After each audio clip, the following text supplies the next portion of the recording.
Welcome to Friends Church, August long. Bit of a quiet start for us today, isn't it? To all the people online, give you a big shout out. Today I want to start, me and Alessandra kind of go back and forth with this one, but I want to start with a story that I heard just a couple weeks ago. I was listening to the podcast, The Happiness Lab, wicked podcast. And it was telling a story about a lady named Rebecca Kuderu. She was working in Africa, and they were driving, her husband, and her daughter, driving in a car, driving down the road, and somebody stepped out in front of them, and the husband swerved to avoid the person, causing the car to flip 7 times.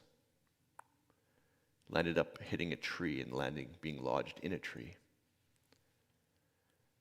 The husband and daughter got out unscathed. She did not. Broken nose, broken jaw, both of her eye sockets broken. Took over 100 stitches just to put her face, close up the scars in her face. Her eye was shoved into her sinus cavity. And I think this story hits me hard because a couple years ago I got a call. My sister was supposed to visit the next day, and I got a call. She says, I got bit by a dog. I'm at the hospital right now. I remember she knocked on the door the next day. I opened the door and I see my little sister, my beautiful little sister. Her face is just a mess. Eyes swollen shut. There's blood and stitches everywhere. There's something about the older brother in me that's like, supposed to protect her. We didn't know what would happen. We didn't know what recovery would look like. We didn't know anything. So when I hear Rebecca's story, I just go, oh, I know that feeling of the unknown. She spent 3 years going through surgery after surgery to try and reconstruct her face, to put it back together, to make her look at least close to what she used to look like.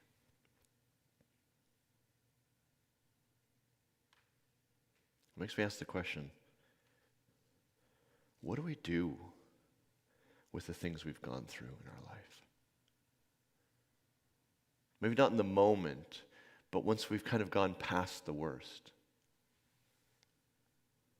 Does she just avoid cars? It's like, I will never get another car again. Or like my sister, avoid dogs. That reaction.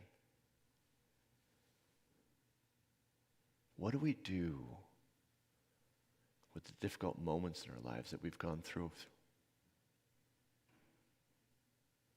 Sometimes it's a childhood, growing up different, growing up looking different, being different. Mistakes we've made, things that haven't gone well, failures.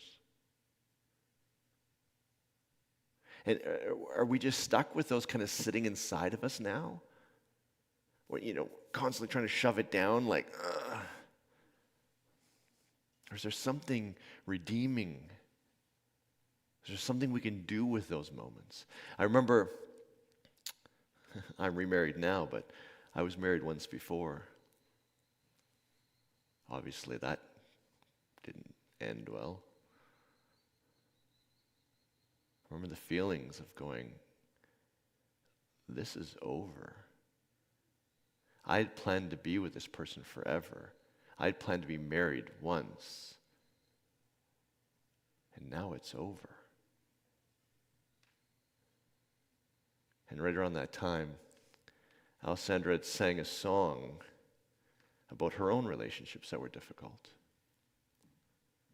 And it's not the same story as mine, but it was like there was something in her song that captured what I was feeling. There's something in her song that is more than that. It's like it put language to what I was going through. I think that's what good art often does for us. So, I've asked her to play. I got to kind of like pick Vince's greatest hits of Alessandra's songs today. So you're going to get like a Vince concert. It's going to be awesome. But I picked this song particularly because there's something in it that moves me. And so as she sings it, I want you to see if you can connect to those difficult times in your life. Open yourself up to the painful experiences. We won't stay there. This thing's going to come to hope at some point. Don't worry. I won't keep you in the dark place. For all of us who are scared of negative emotions. But I want to encourage you. As she sings the song, find those moments in your life that were hard, that are still stuck in your head a little bit, but that you've come through. Yep, I still don't like those sad feelings. There's a story in the Bible about Jesus. It's a story that's traditionally called turning water into wine. But it feels like for most of my life, in fact, I've read this story, I don't know how many times. I've even preached on it. The last time I preached on it, it was on the theology of pleasure. There's this idea of this supernatural act that turns water, boring, to wine, fun, theology of pleasure. But as I've been reading it recently, something has shifted. To me, it feels like it's starting to throw back to the question I asked earlier. What do we do with the experiences of our lives? The hard ones, the painful ones, the difficult ones. The story goes that Jesus and his students went to a wedding in Galilee, which is kind of northern Israel, southern Turkey, that kind of area of the world. And they're in there, and Jesus' mom comes to him and says, they've run out of wine. Now, the way I've read it all the way through is I've read it through the lens of my own life. If I had a party and I ran out of wine, that would be a logistics error, right? I did not order enough wine. Oops. And so when Jesus' mom says they ran out of wine, it's kind of like, can you believe they ran out of wine? And Jesus is like, what do you want me to do about that? Again, I'm reading it through my lens, backwards. And then when the water becomes wine, it's almost like it's a party trick. The story is just set up so Jesus can go like, ta-da! Wine. And you go, oh, that's an interesting story. But I was listening to another podcast. I listen to a lot of podcasts, can you tell? This one's Bart Ehrman misquoting Jesus. If you like biblical scholarship, like I do, fantastic podcast. They were talking about the conversion of Constantine. For those of you who aren't Bible geeks, Constantine was an emperor of the Roman era who was basically in charge of this whole section. In about the early 300s, he's marching to war. And there's a bunch of different stories, but kind of one of the kind of more normal ones is, as he's going towards war to try and subdue some rebellion or something, I'm not sure exactly which one, he has this dream, and in the sky he sees two letters. Can you throw them up for me, Esmond? For all of you who are Greek students, the X is the letter chi. It's the CH sound. The P-looking letter is called a rho. It's the R sound. When we use the word Christ, in Greek, it's spelled Christos, and it looks like XP. Can you throw it up for me, Esmond? Just the next one if you can. See, the X looks like a P, Christos. So he sees this sign, and in fact, if you look at a lot of art from that time, you'll see Jesus often has hands like this. It kind of makes an X and a rho symbol. That's what he's doing with his fingers. And Constantine sees this symbol and he goes, wait a second, maybe I can win. So he tells all of his soldiers, put this on your shield, and then they win. Constantine goes, well, crap. I figured out who the biggest guns in the sky are.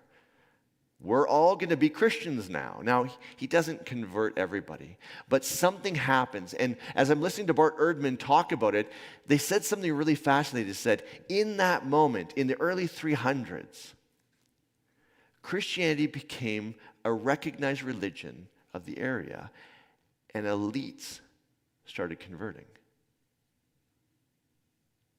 Before this moment, Christians were predominantly poor. They were slaves, itinerant workers, sex workers. The common thing almost universally, it's not completely universally, but almost universally, is they have no money. Whenever they do, the Bible makes a big deal about it. You know, the rich young ruler. It's like, people when they introduce me, they don't say the poor pastor. They just say the pastor. But the Bible is very like, if you're rich, we got to say something. It's like the rich. Okay, everyone? Rich person, really odd, not normal. Because everyone's poor. Now take that understanding and let's put it back into the story of water into wine. This no longer is a logistics problem. This is a family, and again, I'm projecting into this. This is a family who's poor. They have no money, but their kid's getting married. And culturally, they have to throw a party. They want to throw a party. It's their kid's wedding.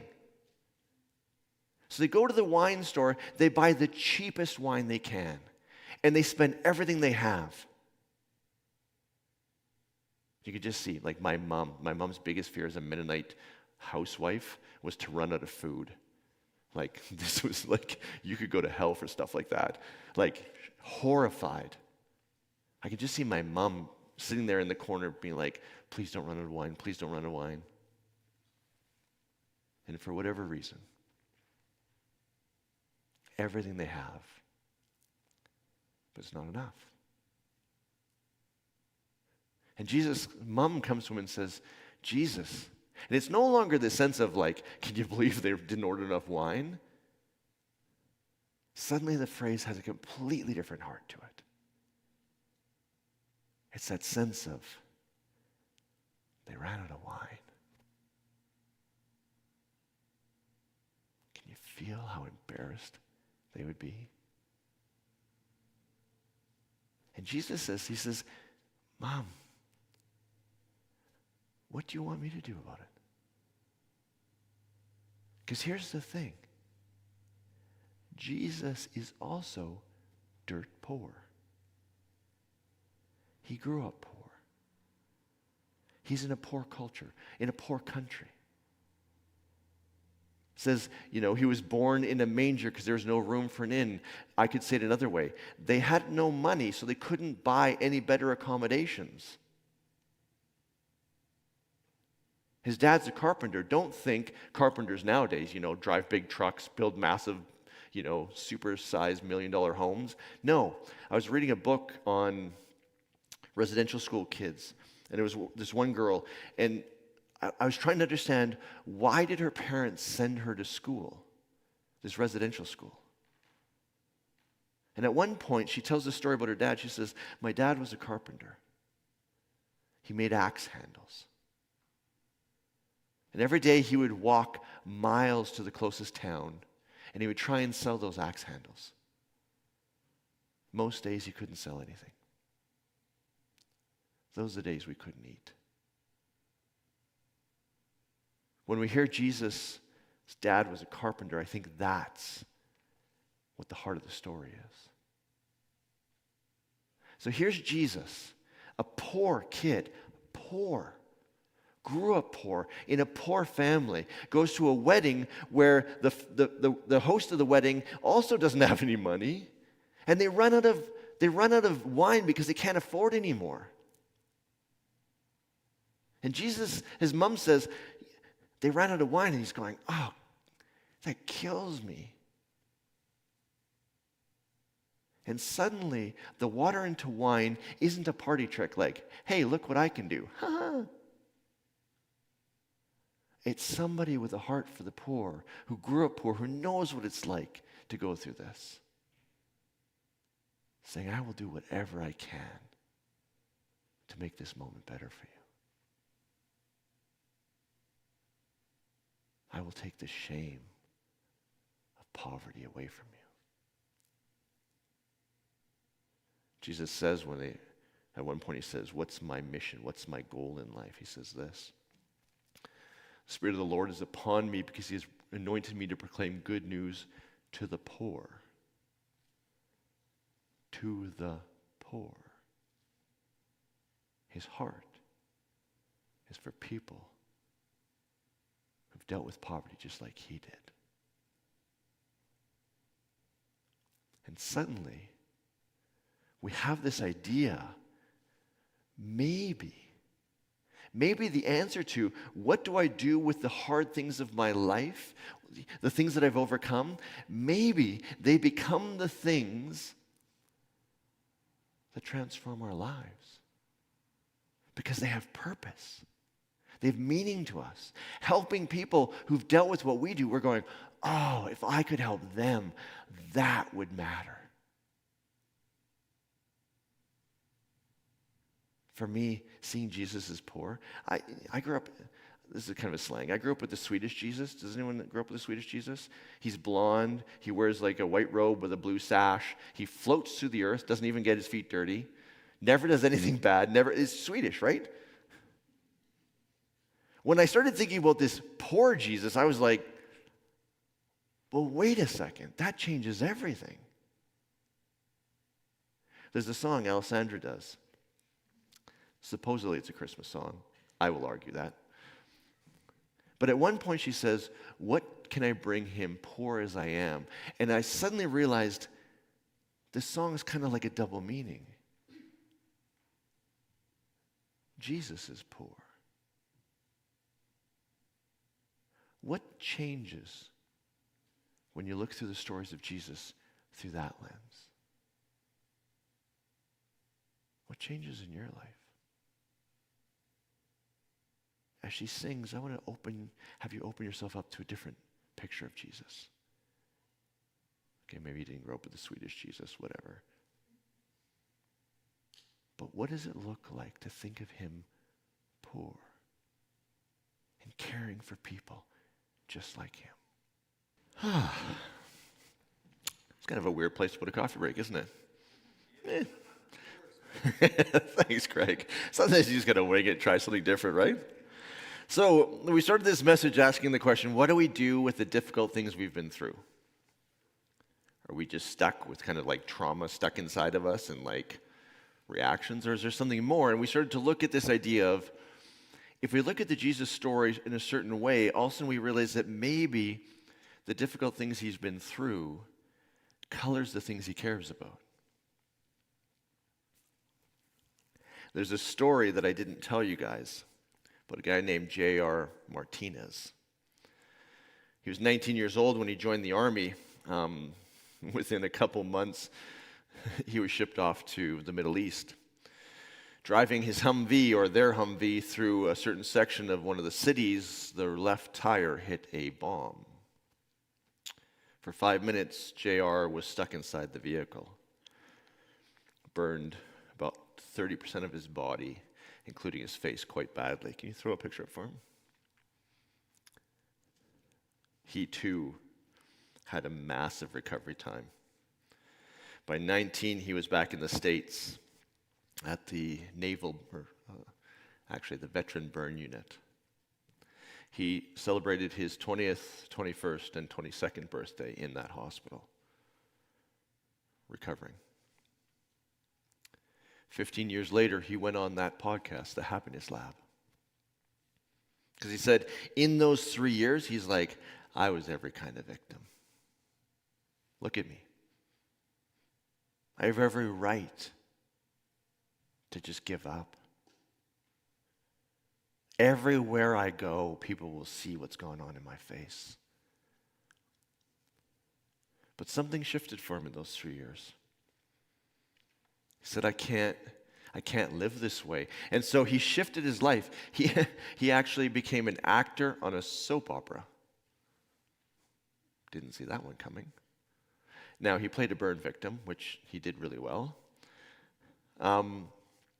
But he went on this podcast, The Happiness Lab, and it was the podcast that Rebecca Kuderu, when she was in her recovery, she said, I was going through all these surgeries. Recovery was years long. I didn't know if I would ever look the way I used to look.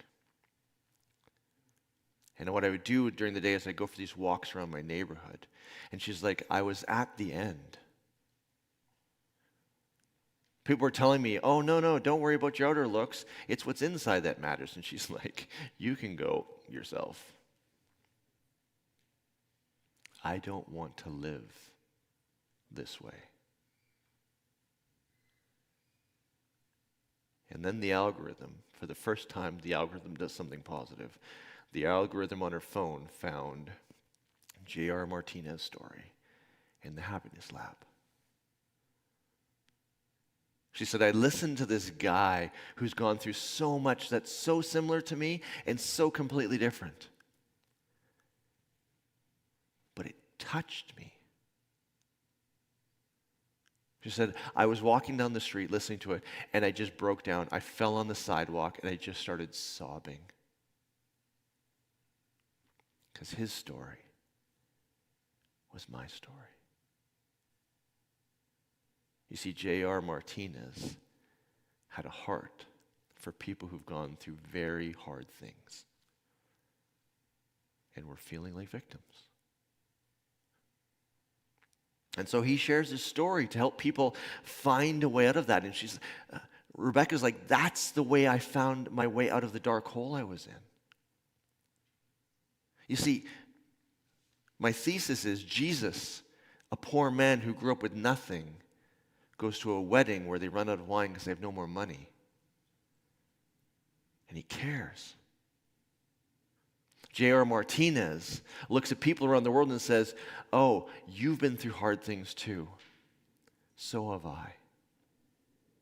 But we don't need to be victims. Could it be that the things that matter to us are often shaped by the difficult things we've overcome? I could tell you any number of mine, but I'll tell you this one. I remember being a kid. I know this is going to come as a huge shock, but I maybe wasn't like every other kid.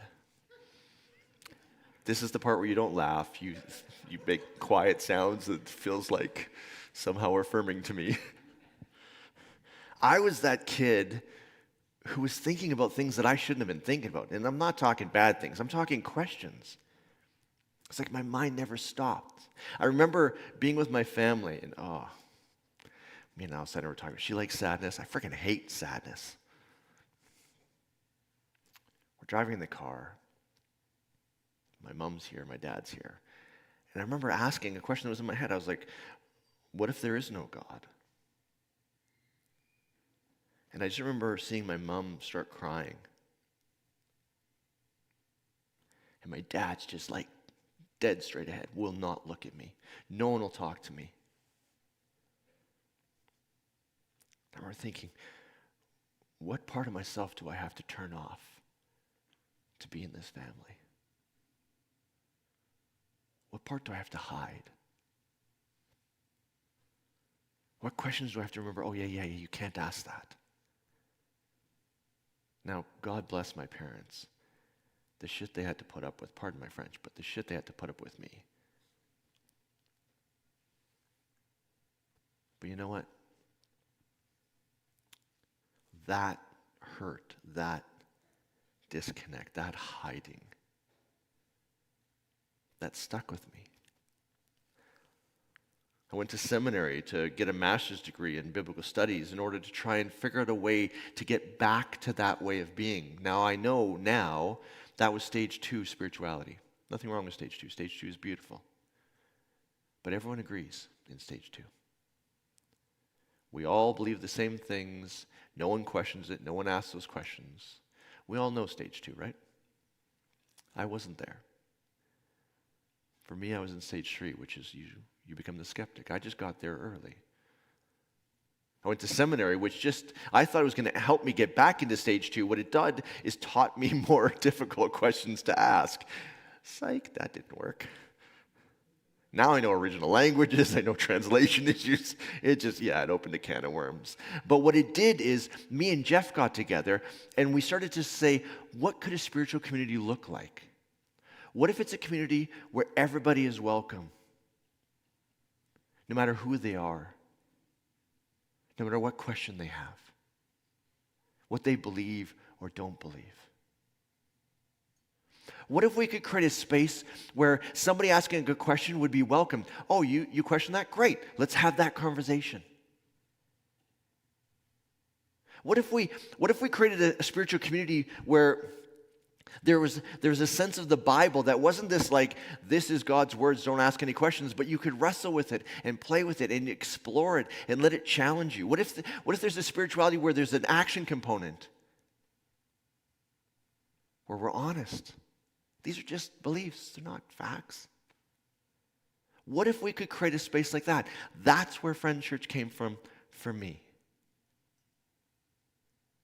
I have a heart for people who went through what I did. And it's so meaningful to me to create a space where I don't care who you are, I don't care where you've been, I don't care what you believe, you are welcome here. Because I want to be welcome here. Part of this whole message came from a conversation me and Alessandra had. Her upbringing was different from mine. Hers, she said there was times when people didn't kind of get her where she was, feel what she was feeling. They wanted to shift her, move her, stop feeling that.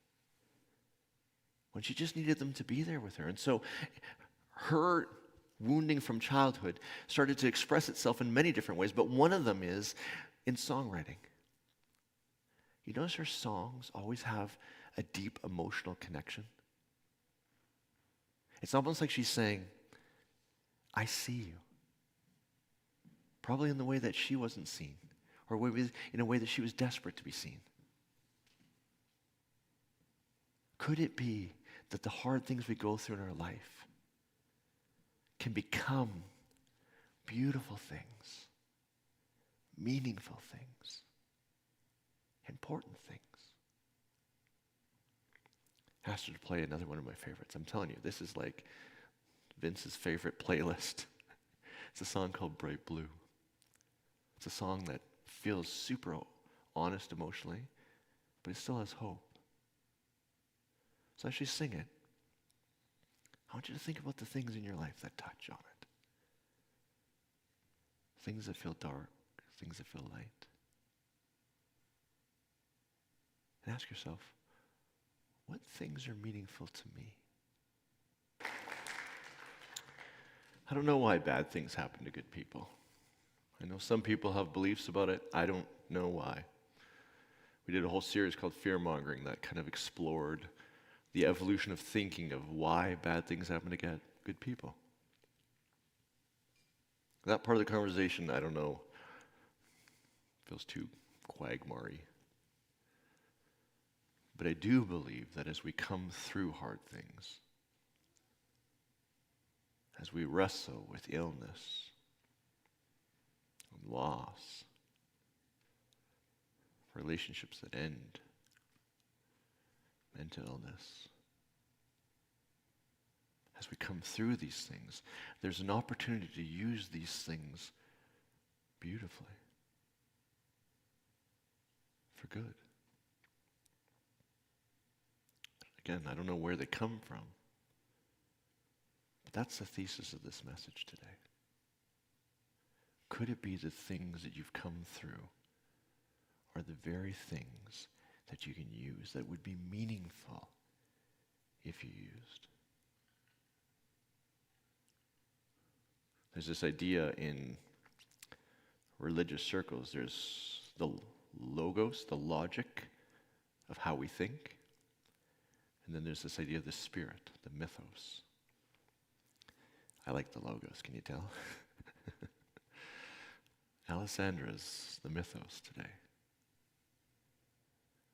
She has another song, and again, I had to ask permission because I'm taking this in a different direction. It's called Your Story. Just parts of it, she asks, tell me your story. And normally it's a story or a song maybe about how we want to share each other's stories, but I think there's something in this that says, what story would you tell Alessandra if she was singing this to you? What part of your life comes up as important? What are some of the inflection points? What are some of the moments that have weight? My divorce. Those conversations in the car where my parents just couldn't go there. Jesus, poverty. J.R. Martinez, his accident. As she sings, and as she says, tell me your story, what comes up? I'm going to come back and wrap that into the final part of a meaningful life in the heart of Friends Church. We have this way of looking at spirituality at Friends Church. We describe it like this. There's a well that we're connected to. And the well is full of water that could be used all around us. The world around us is dry and parched, and we could use that water from that well to create beauty and life and green. We don't do it because there's some eternal consequence, like if you don't, you're going to go to hell. That's not how we play this game. Ours is, we do it because the world so desperately needs it from us. And when you take that and you tie it into this idea of what is meaningful to us, you could hear it in her voice, right? She's singing to us in a way that she's always wanted someone to sing to. Tell me your story. I will hear you. I will see you. And in the same way, we're going, yes, this is the story I would tell. If I could do something that would tap into that, that would be meaningful. The idea of taking water, we call it, taking water. This idea of taking what we have and bringing it to the people around us. If you're wondering what thing would mean something to me, ask yourself, what have I overcome? Is it creating space for people to ask questions of spirituality and religion? Is it overcoming an addiction? Alcoholism? I love, you notice how 12-step, any 12, don't put up your hand, but 12-steppers, you know this. It's like you go through the program and you find health, and then the last step is, and now use that to go back and help the other people. Take water in the very thing that saved your life. Have you been through hard relationships, breakups, loss? Have you been through financial stuff where it's like, yeah, I was poor, or this didn't go well? Have you overcome mental illness, physical illness? What if you could take water to the people who are going through the very thing you've gone through? What would that mean to you? I think spirituality is supposed to create meaning and purpose in our lives. And I think this idea of water in that area that matters so deeply to us, suddenly the purpose and meaning of life shoots through the roof.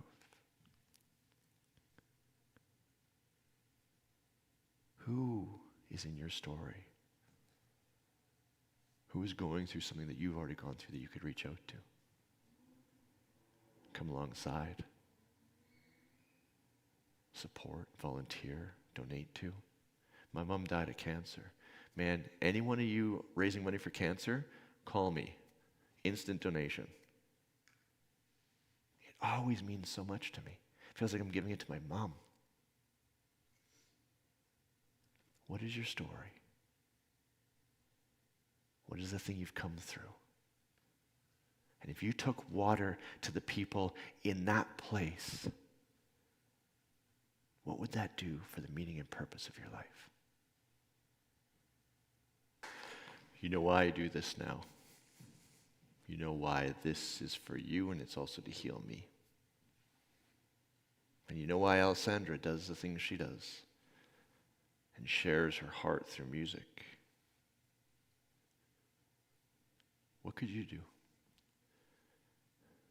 If you put time, effort, money, resources into something this week, what would it look like? My prayer for you, our prayer for you, all of us, all the volunteers who are here today, hospitality, coffee, production, Alessandra downstairs, people who've been running stuff during the week. All of us are here to share something to inspire you to take water in your world. And our prayer, all of our prayer, is that you would pick something meaningful today and take a step towards making the world a better place through that thing. On a beautiful August-long weekend, I say thank you. Let's give Alessandra another big round of applause. Have a great week, everybody. See you next week.